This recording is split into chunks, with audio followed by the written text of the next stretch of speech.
O poder da palavra falada. Esta é a imagem do chácara da garganta, ou chácara laríngeo, como alguns gostam de chamar. As palavras são poderosas ferramentas que usamos de muitas diferentes e interessantes maneiras. As palavras podem dirigir nossas experiências, pois elas podem programar nossas mentes em uma certa direção. Esta é a razão de ser tão importante estarmos conscientes daquilo que declaramos. Por exemplo, muitas pessoas usam frases como "isto me deixa doente" ou "isto está me matando". Você acredita que eles querem ficar doentes ou morrer por algo estúpido e sem razão? Certamente que não. Então, o melhor é não repetir declarações que podem programar uma realização de algo que não queremos. Seja mais consciente das palavras que escolhe falar. Quando escorregar e deixar sair uma frase ou palavra com programação negativa, diga logo em seguida, abre aspas, "Amada presença eu sou, cancele isso que eu acabei de falar". Ao falarmos, liberamos energia divina de comando, porque, abre aspas, a palavra é Deus, e Deus é a palavra. Assim como lemos em João 1.1, abre aspas, no princípio era o Verbo, e o Verbo estava com Deus, e o Verbo era Deus. Falar é colocar em ação a energia criativa de Deus. Falar negativamente é pura magia negra, uma forma de corromper o maior bem divino que possuímos, o direito de decretar a vontade de Deus, manifestando sua vontade neste mundo. Somos avaliados por Deus e pelos mestres ascensos a cada 24 horas sobre tudo o que fazemos e falamos. Nada se torna físico até que agimos fisicamente ou abrimos a nossa boca para falar. O maior poder da nossa palavra está no comando que podemos fazer ao mundo etéreo. A comunicação etérea pode ser feita através da meditação, invocação, entrega, decreto, oração, reza e visualização. Estas são formas alfa de manifestação, onde utilizamos os chakras alfa, chakras da coroa, da terceira visão e garganta, para a transformação da vida na matéria. O chakra do coração também é alfa, porém, ele atua como alfa e ômega. Aqui temos o pensamento, o foco e a palavra. O que permitimos, então, focar e pensar, acabamos por falar, e é a palavra que manifesta. Lord, Word, Work, Sword, World. Preste atenção nestas palavras em inglês. Lord, Word, Work, Sword, World. Veja a semelhança. Lord, Word, Work, Sword, World. Não é por acaso que estas palavras são tão semelhantes. Lord é Deus, Senhor. Word, palavra.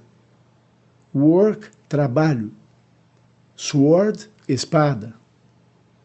World, mundo. Juntas elas significam Deus fala a palavra que tem o poder de construir ou destruir o mundo.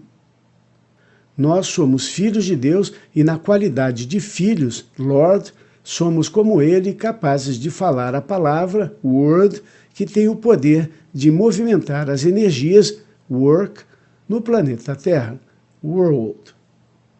A palavra espada, Sword, indica o poder da palavra para proteger e para atacar, para construir e para destruir o mundo. Deus nos emprestou o seu poder de criar, manifestando com o poder da palavra o pensamento e a vontade. Ele quer ver o que somos capazes de criar. Se seguiremos o seu exemplo, criando o bem, o bom e o belo, a ordem e o progresso para todos, ou se seremos mesquinhos e vamos utilizar a palavra para dominar o próximo e destruir a vida. Comunicação etérea. Só o éter é eterno? A comunicação etérea é uma realidade cada vez mais conhecida e utilizada por pessoas esclarecidas e de boa vontade. É através da comunicação etérea que conseguimos participar da vida no universo interagindo com seres da mais alta vibração e energia. Quem são os seres etéreos? Os seres etéreos são aqueles que vivem no plano etéreo, ou plano do fogo etéreo, um fogo de altíssima vibração que não pode ser visto a olho nu, só pode ser visto através do olho etéreo, mais conhecido como o terceiro olho, ou chácara da terceira visão, localizado acima entre as sobrancelhas. Os seres etéreos vivem em completa harmonia e unificados a Deus. Deus é o fogo etéreo em ação. Estes seres podem já ter encarnado ou não. Por exemplo, os Elohim, os anjos e os elementais são seres etéreos e raramente encarnam. Só temos conhecimento de um Elohim que encarnou. E, na comparação com o número de anjos e de elementais, mesmo tendo milhares deles encarnados, isso é um número muito pequeno. Quando eles encarnam, vêm com uma missão específica necessária para o equilíbrio da vida no planeta. Jesus, a Virgem Maria, Saint Germain, Elmória, São Francisco de Assis, Gautama Buda, são exemplos de seres que um dia estiveram encarnados e hoje vivem no plano etéreo, servindo à vontade divina e completamente compromissados com a verdade de Deus e do cosmos. Além destes, nós temos ainda seres etéreos que evoluíram de encarnações em outros planetas. Os seres humanos que cumprem a vontade de Deus, realizando o plano divino, e consomem pelo menos 51% de seu karma negativo, ao morrerem, fazendo a passagem, não necessitam mais reencarnar na Terra e passam a viver no plano etéreo, apoiando a evolução da Terra e de seus habitantes ainda não evoluídos. A nossa comunicação espiritual deve ser dirigida para os seres etéreos, jamais para os seres astrais, que são almas desencarnadas, ainda não elevadas ao éter divino. Se estamos preocupados em ajudar as almas perdidas no astral, devemos pedir para que os arcanjos os ajudem, levando-os para planos mais elevados, dando-lhes uma nova oportunidade para encarnar na Terra, que é o único meio para que as almas possam se elevar. Aqui um comentário. Vocês vejam, este é o ponto mais importante entre o que ensina o Espiritismo e o que ensina a Grande Fraternidade Branca. No Espiritismo, as almas mais elevadas do astral ajudam a encaminhar aquelas menos elevadas, as almas que estão sofrendo, que ainda não entenderam, que fizeram a passagem. Além disso, médiuns encarnados também participam deste encaminhamento. Na Grande Fraternidade Branca, nós invocamos e pedimos a intercessão dos anjos para ajudar aqueles que estão perdidos no astral, aqueles que acabaram de morrer em acidente, aqueles que tiveram um trauma muito grande na passagem para o plano espiritual. Essas pessoas precisam se elevar a níveis etéreos, onde existem escolas mais elevadas do que qualquer espaço no plano astral. Existem bons planos de ensino no astral? Sim, existem. Porém, qualquer escola no plano etéreo é imensamente mais elevada, mais correta, mais certa e à vontade de Deus para cada alma. As almas que não se elevam do astral são as almas que estão perdidas em suas emoções e em seus apegos terrenos. As almas que, ao desencarnarem, pensam em Deus, se elevam, então, para essas escolas espirituais elevadas no éter divino.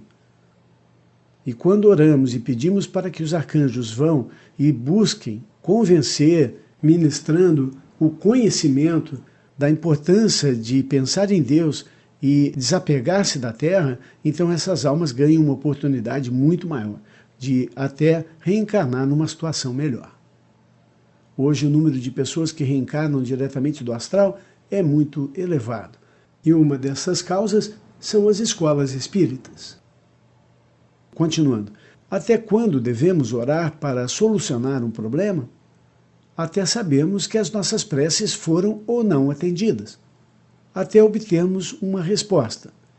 Muitas vezes sentimos que devemos parar de orar para uma determinada situação. Precisamos sempre estar receptivos para que a vontade divina nos ilumine, para que saibamos então que caminho tomar.